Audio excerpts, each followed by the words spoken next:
di pse. Në fakt kjo është e vërtet, pavarësisht sfidave, sfidës së teknologjisë,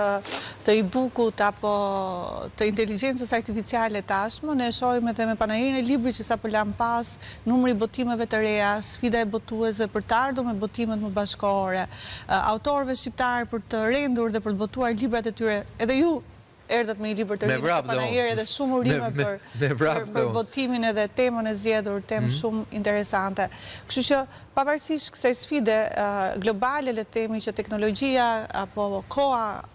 ka pasur një lloj presione ndaj librit fizik, gjithmonë është menduar këtë kohë që do ketë një ikje nga libri fizik, ne e shohim edhe në botë, numri i botimeve, numri i librave të printuar gjithmonë më tepër mbush libraritë. Sfida e librit është një sfidë globale, nuk është vetëm një sfidë shoqërisë sonë, por unë mendoj që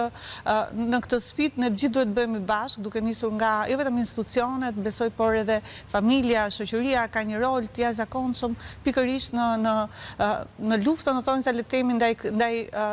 këtyre miqve në zhdukje të librit. Kështu që e shoh printin, e shoh editorin apo biznesin e librit duke pasur parasysh edhe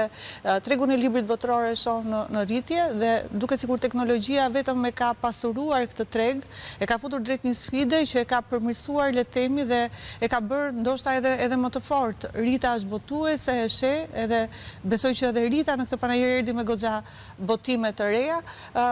Kështu që nuk mund të themi që teknologjia e ka rrudhur në një farë mënyrë librin letër, por e ka bërë librin letër apo sfidën e botuesve, sfidën e